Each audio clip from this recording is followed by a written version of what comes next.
Ladies and gentlemen, fellas, welcome back to the channel and the podcast. The final day of the NBA regular season is here. We actually covered every single slate, every single main slate, every single day since the restart, so pat on our own backs, thank you. And I mean, the only reason I did was because there was actually interest in every single slate. People were tuning in. Obviously, six-figure prize pools to first on DraftKings, nice prize pools, and not failing tournaments over on SuperDraft, as we should continue to play over there, especially all of you. I see Patreon signing up in the Discord, chatting about it every single day when I call you out for not using the projections over there.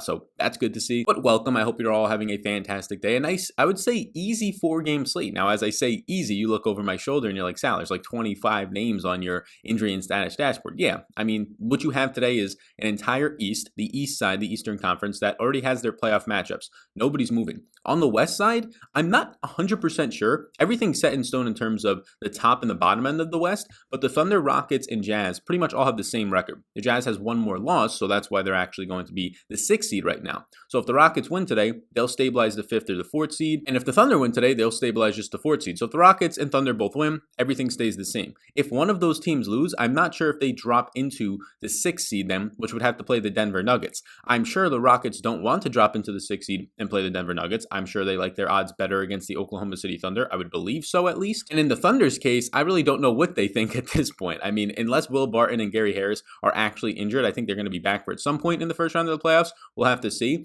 But from the Thunder, I mean, either way, it's a bad matchup for them, in my opinion. I think the Rockets might be their best chance in just some sort of shootout. So I actually think that the Rockets are motivated to win today to avoid having to drop down into that spot against the Nuggets. Now, there's a chance that you're watching this and you already know that there's like a tiebreaker between the Jazz and the Rockets, if the Rockets can't drop to the 6. Same thing for the Thunder. If that's the case, then ignore everything I'm saying. I think either way, the Rockets are a team that normally do try. Hence, in the last game 2 days ago, in a game that does matter a little bit for seeding, as it's going to, I think today, you get James Harden just playing the entire game. You get James Harden having almost a triple-double in the first quarter. And when I say almost, I mean he had like 7 rebounds, 6 assists, and he had like 10 points. But that's pretty close for the first quarter. Those are stat lines that people put up maybe in through 3 quarters most of the time. But welcome if you're brand new here. We're going to break down into the injury dashboard, the target offense sheet, the early interest. Then you're going to pack it all up, wrap it with a little ribbon, and go on your way. Have a good rest of your day. The slate starts at 1:30 p.m. East Coast time, so even earlier if you're on that West Coast, 10:30 a.m. basketball starting, so that's nice to see for you guys. But the facts are that this video is not going to be that useful for a while. Obviously, just today, no matter what, but I really appreciate if you could hit the like button. It lets this show it to more people, pop it up in their suggested feed, and that big old subscribe button. You clicking that within the video,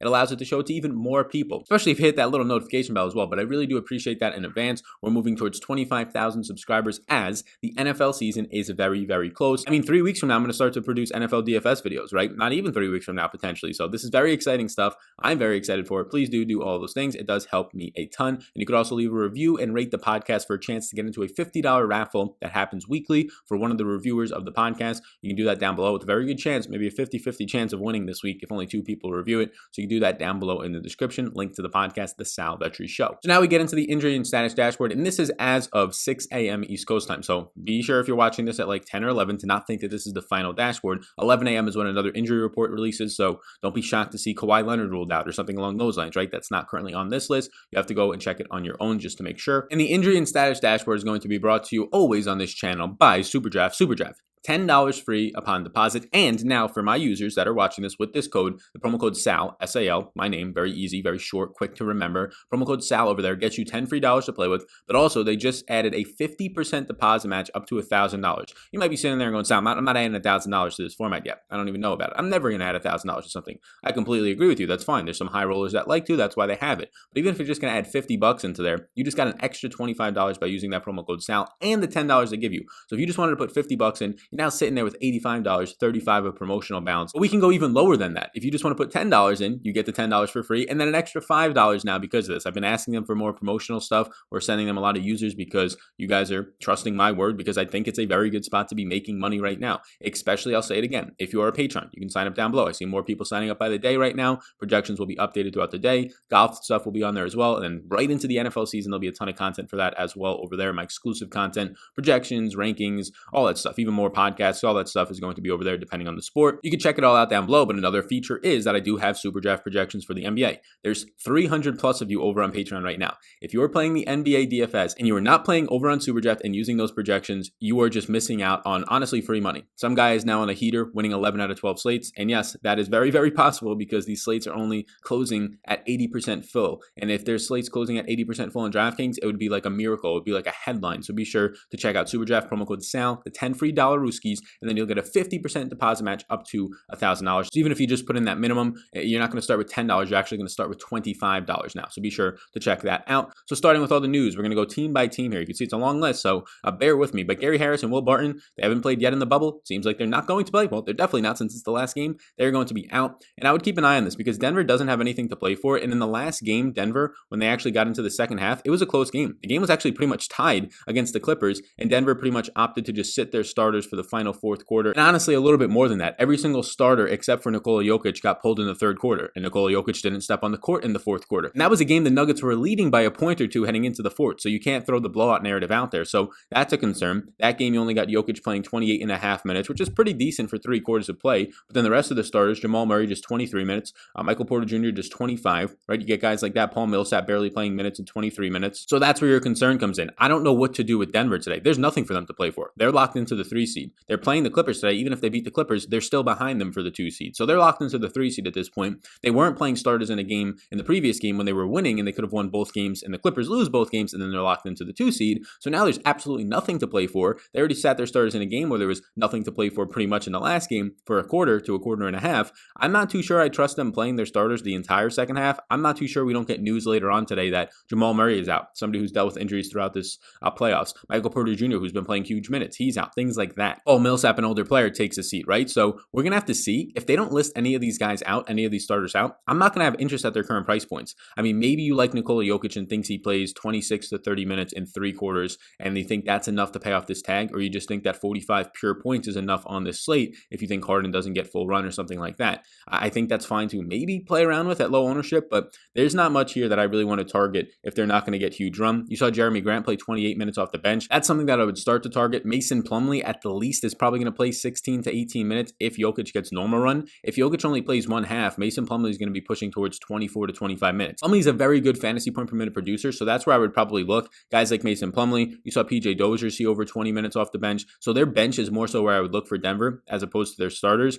Guys like Jeremy Grant, guys like PJ Dozier, guys like Monty Morris to an extent, although he's kind of priced up still from when Jamal Murray was out, and then probably Mason Plumlee would be my favorite option. If you get all these guys ruled out, check the updated projections over on Patreon with my updated interest. I will update some things over there. So getting down now to Houston, it's just Russell Westbrook right now. Daniel House is back and he's going to be he's not on the injury report. He played in the last game. So Russell Westbrook is out with the quad. He's expected to miss some time in the playoffs as well. And in the last game, you saw a Houston team that had a little bit to play for. They might actually have a little bit to play for today, not wanting to drop to the 6th seed. I'm not sure how that tiebreaker is going to work, who has the better head-to-head record in the regular season. You let me know if you know in the comments, but you had Harden playing the entire game. I mean, he closed out like the final 9 minutes of the game. He played 36 minutes, so that's good to see. I mean, it's Harden's motto, right? If there was ever a superstar player in the final game of the season that would play his normal run, it would be James Harden. He's had interviews saying that he doesn't rest. He doesn't like load management. He hates load management. He doesn't like to take nights off. He told his coach before this all started to play him 40 minutes a night no matter the situation. No matter the situation, he said, I want to play 40 minutes a night. Now, obviously, that hasn't been the case because that's just crazy talk, but he has been playing 36 to 38 minutes a night when he's actually active out there. So going into this, I'm fine attempting to play James Harden. Even if James Harden plays 25 minutes, those 40 plus fantasy points are going to probably be fine for you because he's averaging close to 1.9 fantasy points per minute with no Russell Westbrook on the court. In that last game, you saw the second straight game for Jeff Green going for 30 minutes.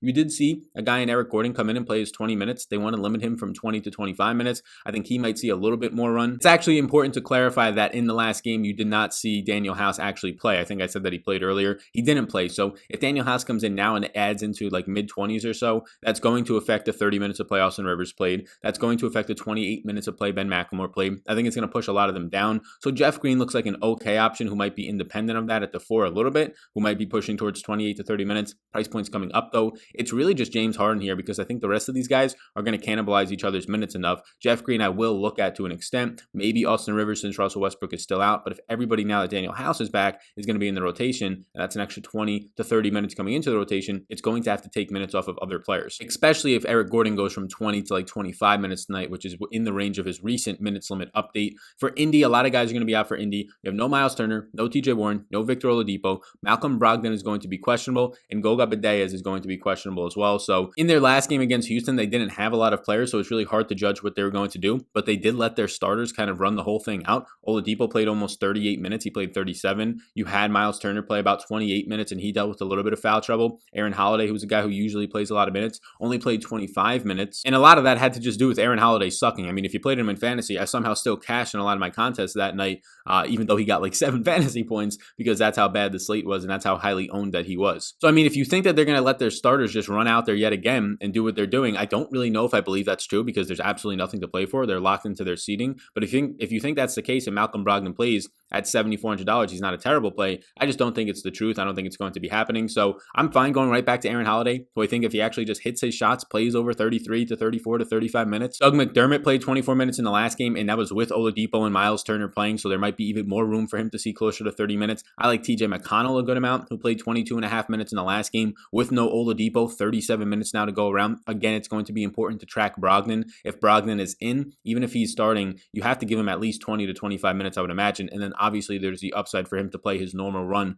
of 30 to 34 minutes. But if you think Brogdon is going to be out or limited to 20 minutes, it is pretty good for a guy in TJ McConnell, because he's just going to have to soak up 25 minutes or so of play for a very good fantasy point per minute producer with no Miles Turner out there, obviously no Sabonis still, and I'm not really sure what his status is going to be for the playoffs at all. It looks like there's a decent shot that if Goga Bitadze does play at $3,300, he's just going to have to start at center and play a good amount of minutes, and then if he's out, there's just nothing left for them to really throw out there. I mean, Jakar Sampson, who's not good, might actually have to start at the 5 and get some run, or they might have to play a lot of small ball and put Doug McDermott there, dust off some players off the bench. So it's going to get pretty wild. I would track the news. I think it's very important of Malcolm Brogdon, because if he's out, it makes Aaron Holiday and TJ McConnell very strong guard options today, especially at their cheaper price points. The Clippers are without Patrick Beverley and Landry Shamet. The Clippers in their last game, if you're looking for just overall playing time and what they were doing, they played a good amount of their starters. I mean, they played all of their starters. They had Marcus Morris playing 30 minutes. They had Paul George playing 36 and Kawhi playing 33. So this is an interesting spot. RJ Jackson played 29. There's nothing for them to play for. In that last game against Denver, you can say that if Denver would have beat them in the last game, Denver would be 1 game back with 1 game to play for the 2 seed. So you can say that the Clippers wanted to go out there and just beat Denver to close that and not have to worry about it, to then rest their starters today. There's absolutely nothing for the Clippers to play for today. Again, in that last game, if Denver would have beat them, there was a chance that Denver, if they won their final game and the Clippers lost their final game, which at this point doesn't even seem likely because of teams not trying. And the Clippers are playing OKC today without already Chris Paul, without Dortz, and probably going to get other guys ruled out by the end of the day. But anyways, it's just now secures the 2 seed for them. So maybe that's a reason why they played their starters the entire run. It's hard to judge. If you really think that the team that hasn't carried the entire regular season is going to go out there and let Kawhi and Paul George play 35 plus minutes again, well then yeah, I mean, Kawhi's at 10K, but Paul George in the 8K range still is a decent option. I just don't know if I buy it too much. Like, I'm going to list George as an early interest, but I think these guys are going to get ruled out. At least one of them, if not both of them, are going to get ruled out. And very skeptical of them playing full minutes here for literally the definition of the team that's just been load managing all season long. So with that being said, it's just a wait and see in the Clippers for me. It's really hard to recommend players from a team that I think is going to sit players. Lou Williams still seems to be on like this 25 minutes limit, and I don't think that's going to change in the final game of the regular season.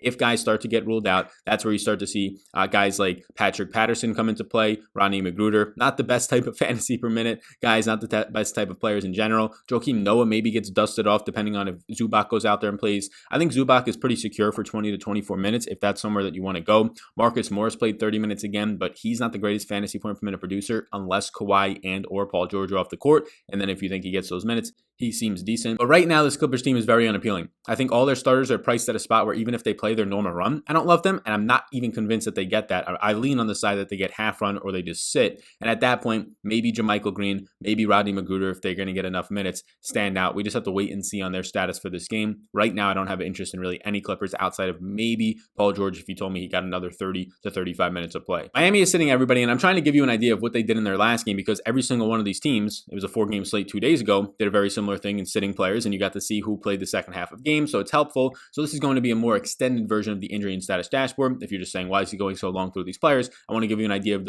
their rotations so you have the best odds and the best chances of winning in all of your super draft contests and all of your overall DraftKings contests. So hopefully this is helpful. After I do this, I'm just going to skip right to the early interest and not stay in the target offense sheet because none of the Vegas odds are out. because these games are just going to be up in the air. So you can check out the Vegas odds later. I'll add the target offense sheet as I normally do over on Patreon. It shows defense versus position. It shows the Vegas odds, the team totals, the spread, and then it also shows just a matchup from a pace perspective, how fast they're going to play, how many possessions per team based on my projections in the model, based on what the pace stats have been so far this year in the league and for these specific teams playing. But heading into Miami now, it's going to be very interesting. You have no Butler, you have no Bam, you have no Dragic, arguably the three best producers on this team. You have a questionable Jay Crowder, you have a questionable Derrick Jones Jr., you also have no Gabe Vincent, who did play 18 minutes in the second half in the last game, so that is actually meaningful now. So what did you get in the last game? You got Tyler Hero playing the final 24 minutes of the game, so fire up your $5,700 Tyler Hero, who's going to probably just lock himself into like easily 30 plus minutes now, unless he gets ruled out, but he played 38.3 minutes in the last game. He played, I think he only sat out for like 4 minutes the final 3/4 of the game, again playing the entire second half. Solomon Hill played the final 24 minutes a game. Solomon Hill, who really hasn't been dusted off at all in the regular season or this bubble, he played the final 24 minutes of the game once they started to rest their starters. It's important to call out that they rested Jay Crowder, Bam, Jimmy Butler, and Duncan Robinson did not step on the court in the second half, and Goran Dragic was pulled a couple minutes into the third quarter, about halfway through, and he did not step on the floor. So now all those guys pretty much for the most part are ruled out today outside of Duncan Robinson right now. So I'm not securing Duncan Robinson's minutes for the entire game. Jay Crowder's questionable. I don't trust him at all, even if he does play. I'm looking at the entire bench here. Tyler Hero stands out as probably the guy who's going to be the ball dominant guy, the rookie that they really want to see what they have more in him, and this is a perfect track for him to lead this second unit. Derrick Jones Jr. didn't play a lot in the last game. He's questionable today with this knee injury, so that is partially because of the knee injury. That is partially why you saw Solomon Hill get so much run. That is partially why you saw Myers Leonard pick up 18 minutes in the second half in the last game. Chris Silver, the center, picked up 14 minutes in the last game. So it's very important to see who starts here. Like if Chris Silver starts, he's going to be starting at center and playing 20 plus minutes, 25, 30 minutes or around there. He played 14 minutes in the second half last game when Bam sat out. The guy who started the second half over Chris Silver was guys like Solomon Hill, Myers Leonard. So keep an eye on these types of players. Silva did check in for Myers Leonard in the end of the third, beginning of the fourth. So if Myers Leonard is starting, he's okay. He's not like a sure thing to put up fantasy points, but if he's in the low 3K range and getting you 25 minutes, it's going to be something to target. The Miami team looks to be the best value right now in the slate because every single one of their players, except for Hero, although Hero is going to play big minutes at $5,700, it's also important to point out Kendrick Nunn is back today. Yes, Kendrick Nunn has cleared protocol. He is back in the bubble. Kendrick Nunn has not played in like 10 days to 2 weeks because he had to leave the bubble, but he's back. As of right now, it seems like he's going to play, so that's a little bit of a sneakier play as well.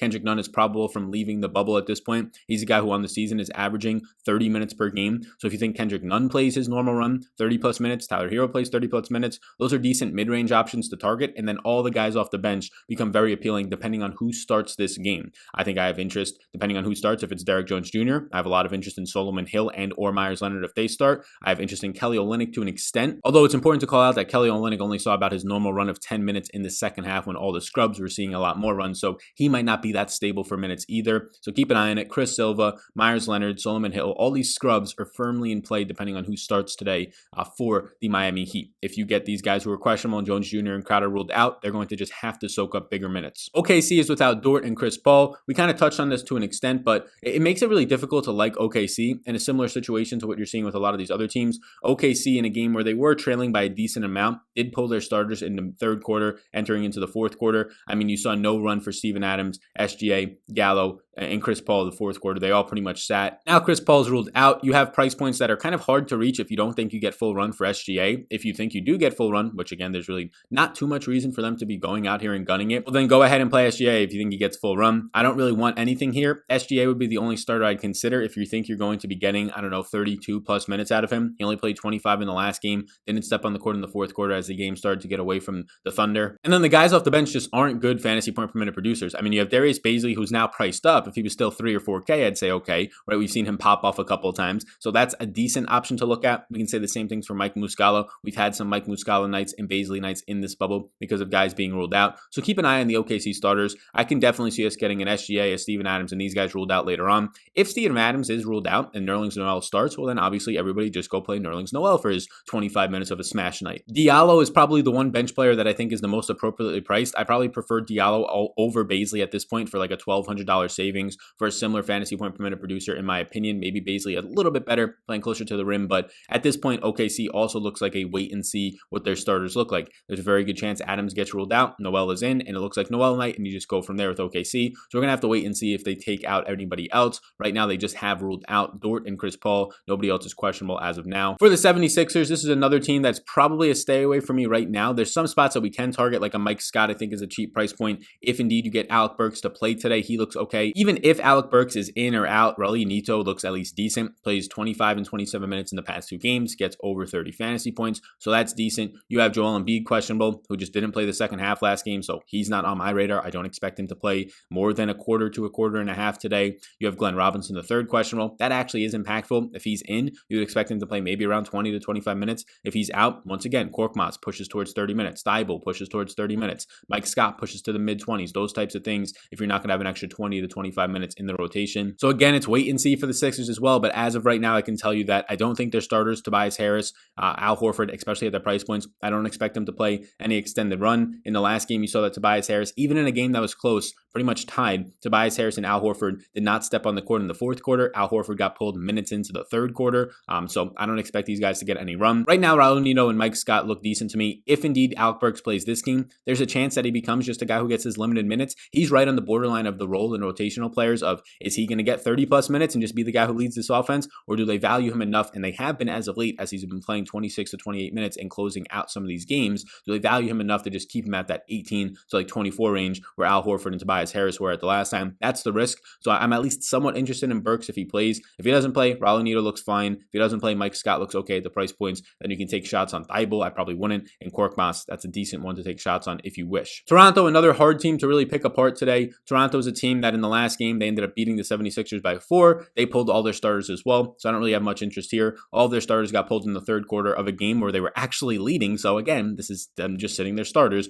I don't want Lowry. I don't want Van Vliet. I don't want Siakam. Siakam had to play the game of his life in 3 quarters, 29 minutes, 34.5 fantasy points, and he still let you down at $7,700. So I don't want any of those guys. All the starters were pretty much pulled in the third quarter. So Norman Powell, Marc Gasol, so that's really dangerous. So it starts to become a situation where if they start sitting guys, Terrence Davis looks decent. Chris Bouchard goes for 39 fantasy points last game in only 22 minutes. He's just shooting the lights out. But keep in mind, his price point is now $5,400. He went from the 3K to the 4K range to now the mid 5K range. So I think he's at least still in play loosely. But if these guys are going to start again and play 3 quarters and he only gets another 20 to 22 minutes, he's not always going to pay off a $5,400 tag. He might actually let you down more times than not. But if Serge Ibaka, who is questionable, is ruled out yet again, well, then you can go there and take shots. If Serge Ibaka is active and he's going to play just 15 to 16 minutes today, that just hurts Chris Bouchard too much at this new price point. Rondae Hollis-Jefferson is a price point I'd look at if there's no Ibaka. Played 25 minutes in the last game. Maybe the Toronto starters only play like a half today, which would really help them. That's where I would probably go towards and start to look towards guys like RHJ, maybe Bouchard to an extent, and probably Terrence Davis off the bench as the first kind of scrubs to look at. So now let's go right into the early interest here. The early interest, as always, are brought to you by Monkey Knife Fight. If you use the promo code SALNFL, SALNFL, they'll just give you $5. $5 to play with in a prop, no strings attached. You don't even have to deposit. So go over there right now, monkeyknifefight.com. Use promo code SALNFL, SALNFL, all one word, all capitals. I think it doesn't matter. You get 5 free bucks. But if you deposit a minimum of $10, you get the $10. They'll give you a ticket to a future contest, so you can play in another contest, another free bet, pretty much like having a $5 bet. And then they'll give you my Supreme Draft Guide included, a $30 value. It's for the 2020 fantasy football season. So if you play fantasy football, just for $10, you get all that stuff. You get the extra $5, an extra ticket, and my Supreme Draft Guide, and you get the $10, of course, to bet and play a little bit over on Monkey Knife Fight. My rankings, my tiers, my top 150s, 150 player profiles, a bunch of other stuff, more exclusive content's going to be going in there, key stats, databases, all that stuff you can get on the Draft Guide, Supreme Draft Guide. It's linked down below, how to take advantage of that offer, or you can just go to Monkey Knife Fight, promo code SALNFL. Once you play in a game with non-promotional balance, so you just play in $2 into an NBA contest tonight, you put a couple dollars in, whatever it is, they'll send me an alert that says, send that player the Draft Guide right now. So early interest here, again, this is going to change, so be sure to get onto Patreon. Be sure to check in later in the day once we get more injury news for my final, and once the projections are up over on Patreon for my final interest that are going to be updated. Harden, if I'm going to expect him to play the entire game or just 30 to 35 minutes, his $11,500 price tag is expensive, but it doesn't matter today. We're going to be playing so many value plays that you can play whoever you want, that you just want the upside at that 50 points, at that 45 points even, just to unlock the higher points in your lineup, because not a lot of guys are going to have the opportunity to play 3 quarters today, let alone 4, like Harden probably will. And even if he doesn't, I like Harden's chances at 1.9 fantasy points per minute of playing just the first half over any anybody from Toronto, over anybody from the 76ers, right? I like Harden's 20 minutes of play over Tobias Harris's 14 minutes of play, right? Whoever it might be today, over Joel Embiid's 18 minutes of play, whatever it's going to be, I like Harden in that situation. When you have money and you're not worried about your overall salary allocation, now you're just looking for the upside in points. So give me Harden there. For Indy, it's all of the scrubs, right? You have to keep an eye on what happens with Malcolm Brogdon. But if Malcolm Brogdon doesn't play, even if he does play today, I mean, maybe he gets full run. I don't really expect that to happen. In the last game, it doesn't matter. But if you have TJ McConnell, all these East teams have locked up their seeds in the playoffs. You have TJ McConnell played 23 minutes in the last game, got a lot of fourth quarter run as he was playing pretty good, over a fantasy point per minute producer, and now there's no Oladipo who played 37 minutes in the last game. So even if Brogdon does come in and play 25 minutes, there's still 12 minutes to go around. Now maybe a lot of those go to Aaron Holiday, who kind of sat the bench in the last game a little bit, only playing 25 minutes because of the fact that he was just sucking out there. I'm expecting Holiday at $5,100 to play like 35 minutes or so today, 34 minutes, be around a fantasy point per minute producer. I like Goga if he does indeed start, $3,300. There's no Miles Turner. He played 16 and a half minutes, 16.7 to be exact, in the last game when Turner played about 28 minutes, and now there's no Turner. So I would expect Goga to play into the mid-20s today at the center position in a decent matchup against Miami because there's no Bam and there's just nobody out there. And then Doug McDermott played into the mid-20s in the last game, and now there's just a bunch of other guys out. So no TJ Warren still, obviously no Turner, no Oladipo. So I would expect Doug McDermott, especially if there's no Goga, maybe even play some center today. I would expect McDermott at $3,900 to be appealing. Jeff Green is the only other Houston Rockets player that I would even look at today. I'm not that interested in Jeff Green though. So at $4,900 with Daniel House returning, he's played 30 minutes in back-to-back games, but he hasn't really done anything fantastic, and his price point has now come up to $4,900. So he's just the only other guy from Houston right now that I'm looking at. That's why I have him on here, but I'm not really that interested in him. He'll probably just make a player pool due to the lack of other guys on his team. From Philadelphia today, it is sort of a wait and see on what happens with Joel Embiid. If he's out and they just say that Al Horford's not going to play or Al Horford's living in, you start to get the Kyle O'Quinn night yet again. So you have to just keep up on the news. Right now, Mike Scott, Raul Neto, who's played 25 plus minutes in back-to-back games. He closed the final 14 minutes of the last game as Philly rested their starters in the second half. And if Burks doesn't play, it's even better for Neto. If Burks does play, I don't think it's out of question that Neto can't see around 25 minutes still. He just might not be as productive. And then it comes down to $5,000 Alec Burks. If he's going to play normal run, 28 to 32 minutes, he looks fantastic today as the guy who's going to lead his offense against the faster-paced Houston team. But if he's going to be treated as one of the key rotational players, he might only play 20 to 22 minutes, and that's really difficult at that point. I think I'd take the risk today if he does play and play a little bit of Alec Burks at $5,000. To Miami, Tyler Hero played the last 24 minutes of the last game. He played 38 total minutes, and now there's no guys playing for this team. Kendrick Nunn is returning, though, so I don't think Hero plays 38 minutes again, although he easily could. But if Hero plays 34 to 35 minutes as like one of the leading ball handler guys, one of the leading shot creators on this team at $5,700, I like that. I think Kendrick Nunn returning at $5,200 is fine. He's over a fantasy point per minute producer, 1.05 to be exact, when there's no Dragic, Butler, or Bam on the court. And then just keep an eye on everything else. Olynyk is going to look appealing at $5,500, especially if he starts, but Olynyk just played his normal 18 and a half minutes in the last game. They didn't give him extended run in the second half. I guess it's a positive that they didn't just sit him in the second half. They want him to keep getting minutes, but there's a chance Olynyk can play 32 minutes, or he can just play 20 again, and they just let him get some minutes out there. Keep an eye on what happens with Derrick Jones Jr. and Jay Crowder. If they're out or one of them is out, you might get another Solomon Hill and Myers Leonard huge game in terms of minutes. You had Solomon Hill playing the final 24 minutes of the last game when all the starters were rested, which is going to happen just this entire game since they're already ruling them out. And then you had Myers Leonard playing 18 second half minutes. Chris Silva at $3,500. If he was to start at center today over Myers Leonard, I don't know where they're going to go with the center position today. But with no Bam, Chris Silva is a very good fantasy point per minute producer. All these guys are dirt cheap. $3,800 Solomon Hill, $3,300 Myers Leonard, $3,500 Chris Silva. I have interest in all of them because there's just not going to be bodies today. And if Jay Crowder, who sat in the second half last game, so I don't expect him to play big minutes even if he plays, I would expect him to actually be ruled out. And or if Derrick Jones Jr. is ruled out today, these guys are just going to have to play 25 plus minutes, some of them touching 30. So if Silva starts, I like him. If Leonard starts, I like him, but I think they're all still in play. OKC, I'm not really interested in here yet. I want to see if any other guys get ruled out. Baisley at $5,400 is kind of expensive for all the value on the slate right now, but he's fine to look at. Diallo at $4,300 I would prefer right now, but again, I want to just wait and see what happens if they list anybody out. Nerlens Noel I would like if it's Steven Adams is out, and then obviously it's just plug in Nerlens Noel. For the Clippers, right now the answer for the Clippers for me is like JaMychal Green. Like I don't expect these guys to play. I put Paul George down on this list at $8,600 because he played 36 minutes in the last game, but again, they wanted to lock up the 2 seed. Now they're locked into the 2 seed for a team that just rests players all the time. So I'm not really too certain in these minutes. I have him on here. I would be very very, very skeptical of playing Paul George. Just keep an eye out for the news. He has a very high likelihood to just be ruled out. Reggie Jackson at 5,400. I'm not touching the Clippers today unless we get value from their backups in JaMychal Green. You have Landry Shamet and Pat Beverly already out, so I mean, you're just going to have Reggie Jackson soak up at least some minutes. So keep an eye on who starts for this team. It could just be Scrub City and we're playing Amir Coffey at some point today, but Clippers, they're just a team that I'm not really targeting all that much as of right now until we get more news. Same thing for Toronto until we get more news. If their starters are just going to play 2 quarters at their normal price points, it's not going to be that impactful or meaningful to get to them. If there's no Serge Ibaka and he doesn't play at all, Rondae Hollis-Jefferson's probably my favorite option at 4K flat. Then Chris Bouchard, yeah, he's a good fantasy point per minute producer, but the price point's coming up, and if Serge Ibaka would be in, well then his minutes are going to be even harder to come by. So if Bouchard plays 30 minutes, he's fantastic. If he only plays 20, he can be sketchy at this $5,400 tag. He is interesting to me, but he's just not a stone cold lock like I think a lot of people continue to think that he is. So thank you for tuning into the final game of the NBA regular season. Please do hit the like button and the big old subscribe button before you leave. Check out Patreon. That's where my updated and final interest and updated projections throughout lock will be, as we're going to get some definite news that changes this. Thank you to the sponsors, SuperDraft. Promo code SAL, S-A-L, gets you 10 free dollars and 50% deposit match up to $1,000. So if you're just putting in $10, they'll give you an extra 10 and then they'll give you an extra 5 because of just my users getting that with the promo code SAL, S-A-L. And Monkey Knife Fight, promo code SALNFL, get you just $5 free, a $5 free bet over on Monkey Knife Fight. And then if you deposit, you'll get an extra ticket and you'll get my Supreme Draft Guide for the 2020 fantasy football season. All the offers that I've talked about in here, as well as my Patreon projections and everything down there, you can find in the description below. Thank you so much. I appreciate all of you. You can reach out to Twitter with any questions that you have at Sal Vetri DFS. And I'll see you in the next one, which will be the play-in games are like this weekend, the showdown slates. I'm probably not going to make a video, but next week, Monday, the playoffs start for the NBA. Very excited. We're like 3.5 weeks away from the NFL season when it comes to just making DFS content. You all rock. Peace out, gang.